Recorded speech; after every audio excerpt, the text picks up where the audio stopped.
Hello, welcome back to Discovering Myself. This is episode 6, and it is 150 days on HRT. And as you can see, hair's a little bit longer, a lot longer. And that's probably due to the fact that I haven't been on here in a while because I was dealing with a problem. And I didn't want to shoot another video until the problem was resolved. 150 days, 5 months celebration, yay! The problem was my prescription and the healthcare that was screwing everything up. And I'm laughing now. I wasn't laughing about it when it was going on, but basically what happened was health insurance wanted me to jump through some crazy hoops as to where I get my prescriptions filled. And it turns out those places were some of the most horrible pharmacies I've ever had to deal with. Naturally, imagine that. And believe it or not, from that last video I sent you, it was 52 days before I was able to get that whole matter sorted and have the new prescription in my hand. And yeah, that caused a lot of stress. I actually dropped back after because I was using that spare box I had mentioned last time. So I used that for 2 weeks. And then basically I was running out at that point. So I dropped back down to the original dosage that I was taking. And still managing to get my hands on it here and there through more debacles within the pharmacy realm of things where old orders were still coming through for some reason. So I was able to get a box here and go another month, on that. And it was a solid month after seeing the endocrinologist before I was able to get back onto the proper dosage. And that was only because I finally basically gave up and started purchasing it online for cash through other means that you can do, get a prescription filled online, not through your insurance. I don't want to say the name of the pharmacy, but holy smokes, was it just bad. They just kept losing the prescription and didn't know what was going on, and they couldn't provide updates. And they had four ways to contact them. They have online, you set up an account, which I did. They have an app, which you sign into, and I did. They have their phone system, an automated phone system to check on things. And of course, you can, if you really struggle and get through the phone system, you can actually talk to a live pharmacist. But they don't like to do that. I can tell you that. They don't want to talk to you.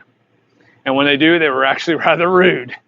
But the online sign in, the web sign on, no information at all. Nothing. It wasn't like it didn't even exist. The app, same thing. It's like it didn't even exist. It wouldn't tell you anything. The phone system, the robo call tree thing, I could kind of get some answers, but they were very cryptic. It just didn't make any sense what it was trying to tell you. And of course, to talk to the pharmacist, they're like, we can't, I guess they're busy. I get it. And they don't have time for phone calls. That's why they have all these other things. But all your other things aren't working, and I'm trying to get answers. But yeah, they were rude, blunt. It was a mess. And I don't know how many times I went back to the endocrinologist, and all they can do is like, well, okay, let me resubmit the prescription. That's all they can really do. So that was a dying dead end there. It's like, okay, I'm just going around and around in circles here. You put in the prescription, it gets somehow screwed up. Insurance is some sort of issue with insurance. Calling the insurance company is giving me weird information like from old prescriptions. It's like, it was getting pretty depressing there for a while. And yeah, I mean, I was really beginning to question at one point, is this how it's really going to be for the rest of my life? Because if, if I'm doing this, I'm going to be getting these prescriptions for the entire rest of my life. So it was freaking me out. I was even talking to my therapist about it, and they're like, "Yeah, I'm sure it'll get sorted. Don't lose hope over this one incident. It's a modification. We're switching from, the old prescription 30-day to new prescription 90-day.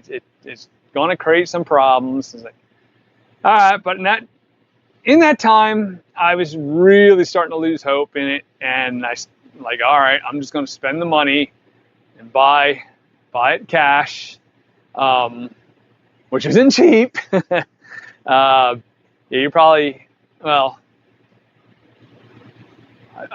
it's probably over $300 for a 3-month supply for sure, which isn't break the bank bad, but versus what should be covered by insurance and spending, say $25 for 3 months prescription, kind of a big deal. You kind of get annoyed. Again, like in the last video, I said, hey, I've been paying in for decades to the system, pay your fair share, So, yeah, it was getting really irritating. But finally, I found a way that you can do an online prescription using your insurance, and they were pretty good at getting that through. There was still another debacle in it because, again, it's the insurance company causing this weird problem. It just so happened it was like a day or two before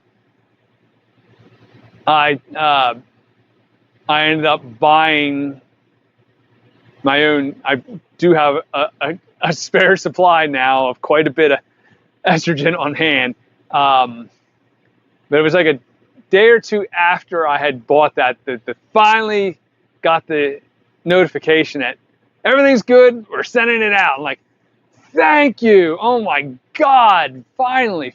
And 52 days after seeing my endocrinologist that time, where the prescription got bumped up, I finally received it in my hands.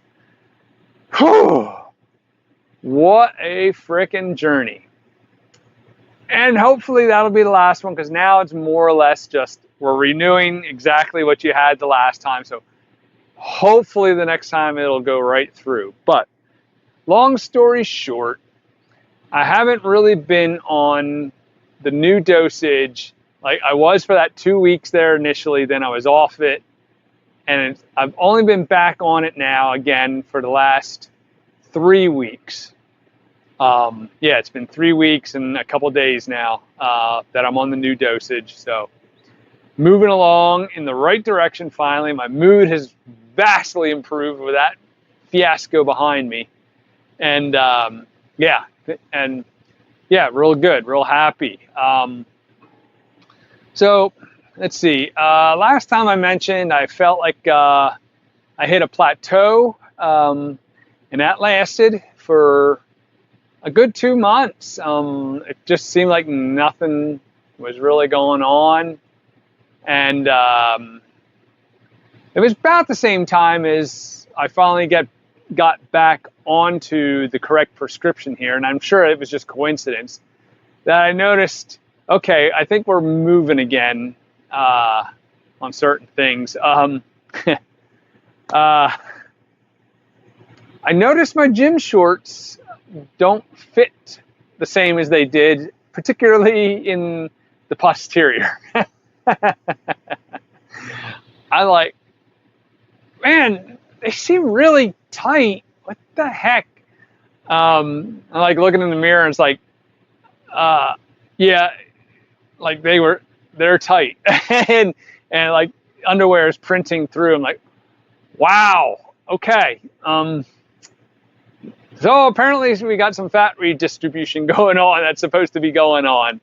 And Yeah, that was like, wow, okay. And like I said, I noticed that about the same time I started the new dosage. So I know it's not related in any way. It's just that I'm catching, I'm noticing things now that have been subtly working their way along here, and yeah.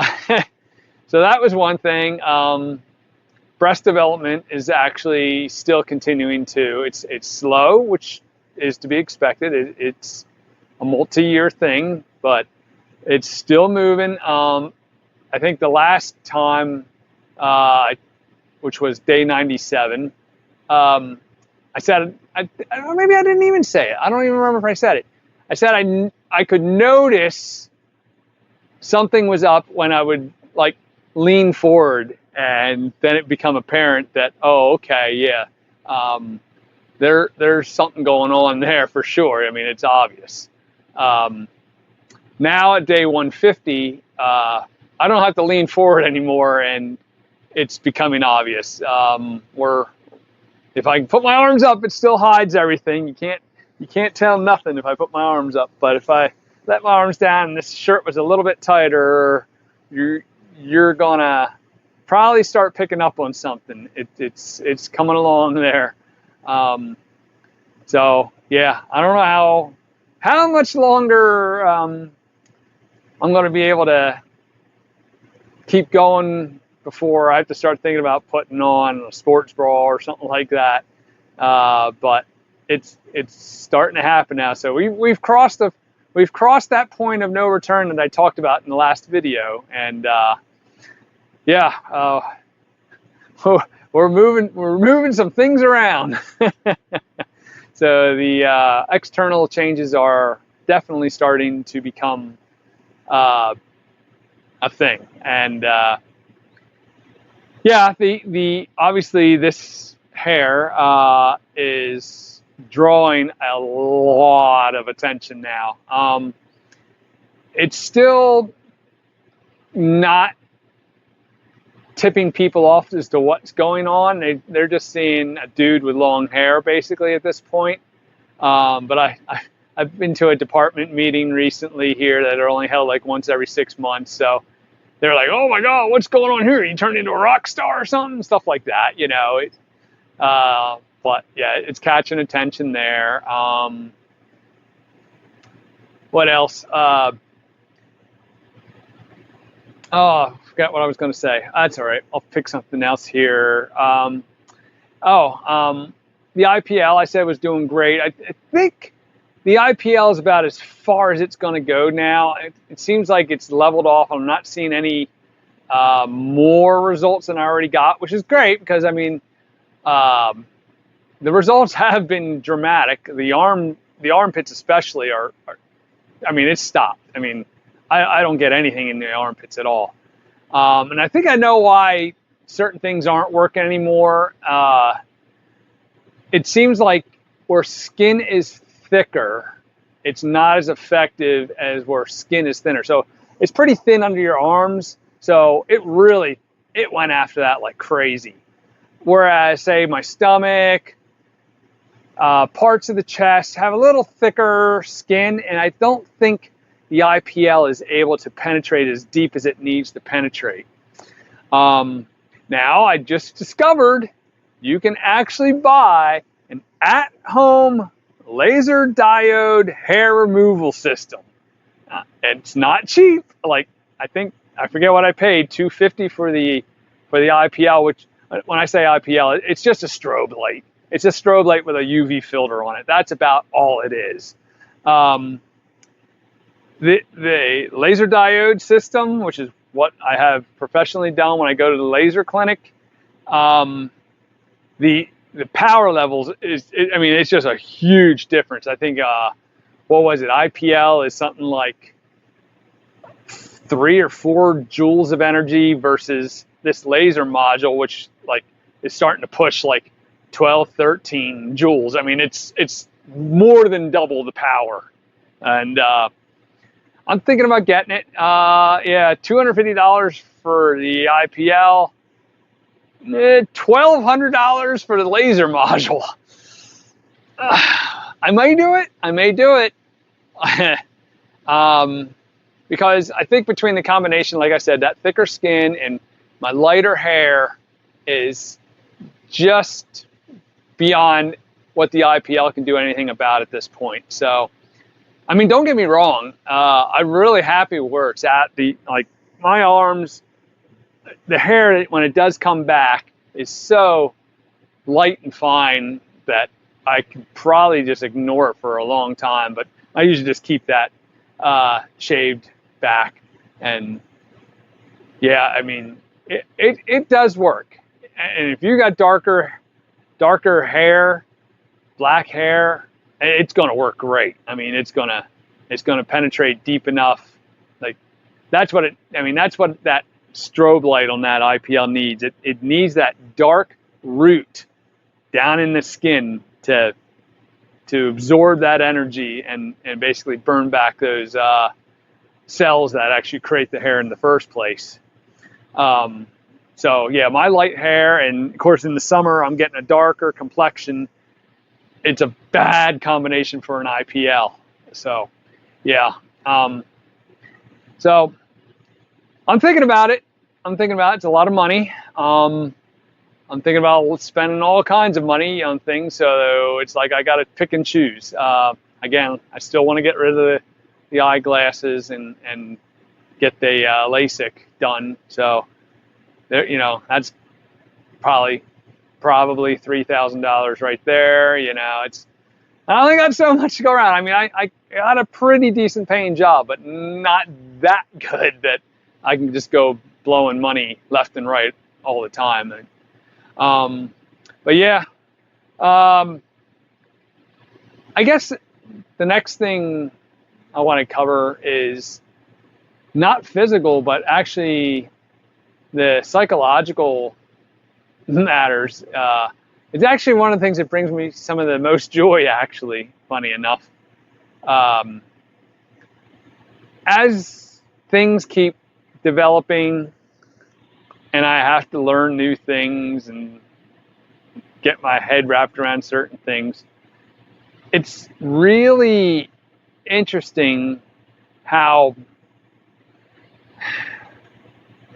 it's very, I think it's awesome that I'm getting to see a whole nother level of things that a normal guy is just not going to ever see. I'm getting a greater understanding of a broader range of things, and I'm really digging that. Well, one of the favorite things I really like is if I'm talking to one of the women I've told, that I'm transitioning, like, I get it now. I understand why, it takes you that long in the bathroom, or why you complain about rain in your hair, or whatever. I love that opportunity to say, I get it now. And they give me that smug look. Like, I love that. I love that so much. I love that connection. Oh, that is such a freaking wonderful feeling. But yeah, that is really cool. It's just that I think I meant, I did mention it in the previous video, just that connection that women have amongst, being able to say things. And yeah, it's just so much fun to be humble that way and admit that to them. And yeah, they get their pleasure from that. They really love it as much as I do, which is really fun.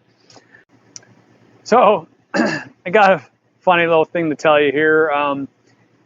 Put a little bit of context here. I had opened a Facebook account, but not just any Facebook account.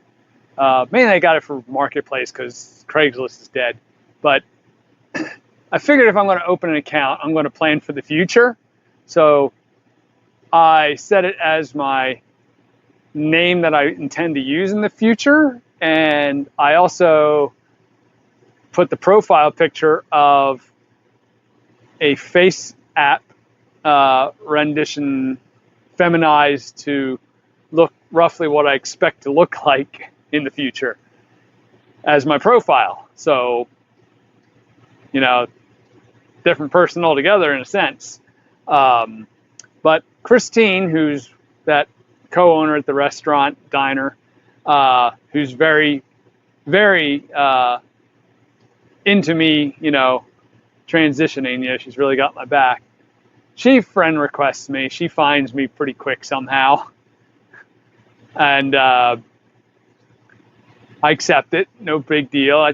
I told her in the past, you know, it's like she said she wouldn't say anything to anybody, and I'm like, no. It's totally cool. If you want to tell people, go right ahead. It doesn't bother me in the least.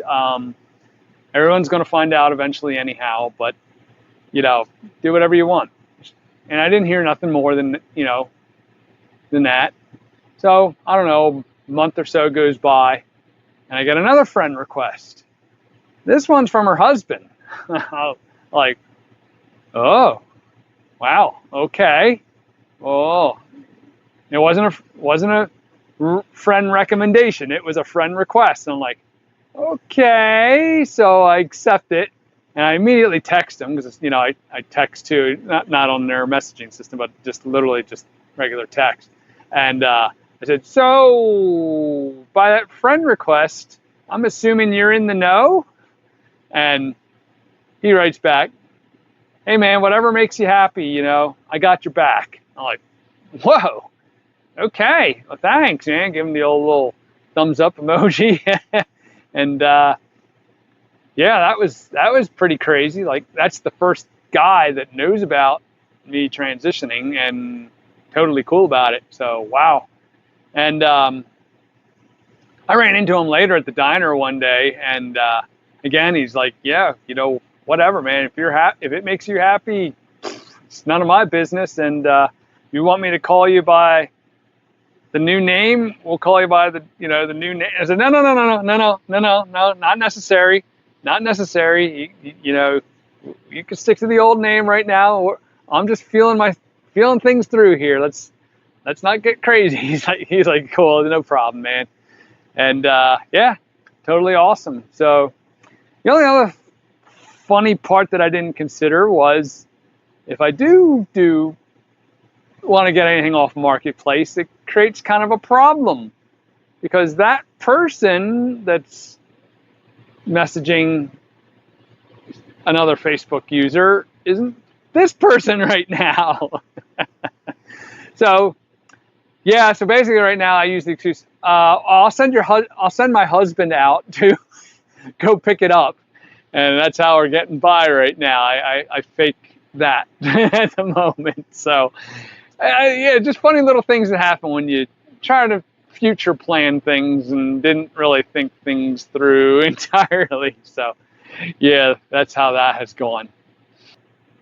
The other thing I guess we'll hit here is today was my 5th session for laser hair removal on my face. And that is going good. I think it's probably maxed out its effectiveness. I think we're finally to the point where whatever's left is gray hairs or very, very blonde hairs or whatever. Because I notice I'm still having to shave daily, and they are very light, which means I don't get any, 5 o'clock shadow or anything like that, which is great. But yeah, I think the laser's probably maxed out. I mean, we got these 2 sessions. I did this 5th session. We'll do the 6th session in 6 weeks, see where we're at. But yeah, like I said, I don't get the shadow anymore. And it shaves easier. So obviously a lot of hair has been removed. I mean, shaving is a piece of cake in comparison. Now, part of that can be the HRT too. It is going to slow hair growth that way. It may, make them finer as well. So it's a little of both. I mean, I'm throwing everything all at once at everything here. So I can't contribute any one thing 100% to being effective. But yeah, so far so good. I can't complain. It was a good time. I got one more session that's going to be 6 weeks from now, and then that'll be that. I'll probably stop any further treatment unless something comes back. Like if somehow some of the dark hairs return, then I will probably go back and start doing it again. Or maybe by that point I'll have bought this at-home laser hair removal system and I can work on it myself. So who knows? I have a feeling the one there at the clinic is probably it's probably 20 joules or something like that versus 12, 13. I don't know. I'm just guessing, but yeah, I don't think we'll see. Yeah, we'll see how it goes. Now, a few interesting things came out of this whole visit to the laser clinic today. One, because I do have my hair in maximum floof mode today. That was intentional. I got complimented almost right away on that. Like,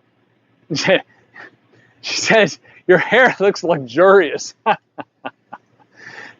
That was funny. Yeah, thanks. I did kind of prepare it before coming here, so I wanted to be in my max floof mode, so it is. But yeah, that was interesting. She asked me a question which surprised me. She goes, so what do you think? Do you think you're seeing any changes in your face yet? And I go, nah, not really. I think it's still the same face I've always seen. Maybe a little bit lighter complexion. Maybe the pores have gotten a little smaller, but not really. She goes, I think it's changed. And I was like, ooh, oh, really? She goes, oh, yeah, it's definitely, from the first time you were in here till now, you're definitely changing, which that was big. I mean, that was kind of awesome. And now I kind of want to go back and like look at my photos and old videos and see if it really has changed all that much. I mean, to me, it doesn't feel it, but then I have to look at this every day and, you sort of forget from day to day, if there are changes. So the hair is obvious, but I don't know, maybe not. I mean, great if it is. And I mean, if she's being sincere and really saw some changes, that's super. That's what we're shooting for here. And 5 months in, it's at that point where you should be starting to see some real things happening. They say about 6 months is when everything starts to begin piling up. All the little pieces of evidence start to come together. So yeah, that's cool. Now, the last thing I decided I was going to do today on this 5th month anniversary is I was going to go to the clinic wearing some women's clothes. It was a safe spot for me to experiment with this, and I kept it very conservative. I mean, I wore this very simple unisex shirt, so that was no big deal, but I decided to go with like a flare bottom set of women's jeans and a set of women's Skechers sneakers with, it's actually got a floral pattern on them. Oh, I'll show you them. Here they are. Those are my Skechers. So, got complimented on the shoes. That was pretty funny, but other than that, no big deal. And it didn't actually feel awkward at all. It went well, which was great because I never let anybody see me in public with any women's clothes at all. So, and even like walking across the parking lot to and from my car, I wasn't bothered by that at all, which that was interesting. I thought I would be really nervous and self-conscious about it, and I wasn't. I felt normal. I felt fine. Now, if I would have put on skinny jeans, heels, and a cami top, I don't think I could handle that yet. Or, God forbid, a dress or something like that. Oh, yeah, I don't think that. I don't think that would have went well. So I just very, very conservative move there, and yeah, went good. Now, funny thing too, my therapist has been asking, have you considered experimenting with makeup yet? And I haven't. In fact, I've never tried any type of makeup whatsoever to this point. And once she said that, it really got my gears turning in my head. Like, maybe I should, you know? But I still haven't. I may or may not have opened an Ulta beauty account. But I haven't gone there or anything like that. I am experimenting with the idea, or thinking about the idea, not experimenting with the idea, but thinking about the idea of maybe just trying a few simple, very simple things like concealer, just to see if that alone can make any alteration to my perception of things and help me along here a little more. I just, for makeup, I just don't feel like I'm there yet. Close, getting closer. I mean, I'm getting somewhere, but if it's really well done, and I'm considering that be the first cases, somebody who knows what they're doing it would be doing it first. If it's really well done and not overdone, I think I could see that working. It should almost be like you got on makeup, but you can't tell you got on makeup type thing. Or somebody's going to go, something changed and I can't tell what. That's what you want. You start putting big blue eye shadow on and crazy eyelash whatever, and big bright blushes, and yeah, that's nope. It needs to be very almost natural. And what's really actually holding me back on that whole idea is these darn things again. I'm like, well, if I want to put on makeup, I kind of need to take them off. But if I want to put on makeup, I kind of need them to see what I'm doing. And the therapist is like, well, yeah, you could just get a nice big convex mirror and, you can do it in that and still, it's true, yeah. But the glasses, yeah, I keep getting hung up on the glasses. That there's such a part of my old self that I feel I need to get rid of them to reach my new self. I mean, until I do that, I just feel this looks so much better. I just need to get away from them. And yeah, I know I'll need reading glasses even with LASIK. I mean, that's just the fact of life. But if I can go without my glasses most of the time and only have to put them on for reading, that's great. And then, she asked, the therapist asked me too, it's like, well, you could get women's frames, And I said, yeah. I mean, it's a good argument. I can't say that would probably help in some way. But do want to get rid of them. And once I do that, then I feel like maybe then I'll probably start getting close to ready to start seeing where makeup leads me. And by then my physical body changes are going to start really coming around too. So everything everything's sort of moving to a convergence point where, yeah, what do you know? Transitioning is working. Who would have guessed? But yeah, sorry I took so long to get this video out. I just wanted to get the whole debacle settled before I put the video out. And honestly, it was only, today is Wednesday, it was only last Friday that I got those things physically in my hand, so that's how new the subject is there. But like literally 1/3 of my transition was spent trying to get a prescription filled. That's nuts. I mean, that's just, I hope that doesn't happen again. I really do. But yeah, if you stuck with me this long, thank you very much. I mean, I really appreciate you watching. I hope you got something out of it. And if you have any questions or comments, you know where to put them. I'm willing to answer.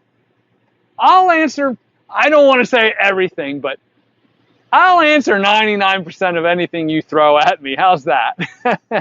I'm leaving myself a little gap. But yeah, thanks for watching. Hopefully the next video will be within the next month or so.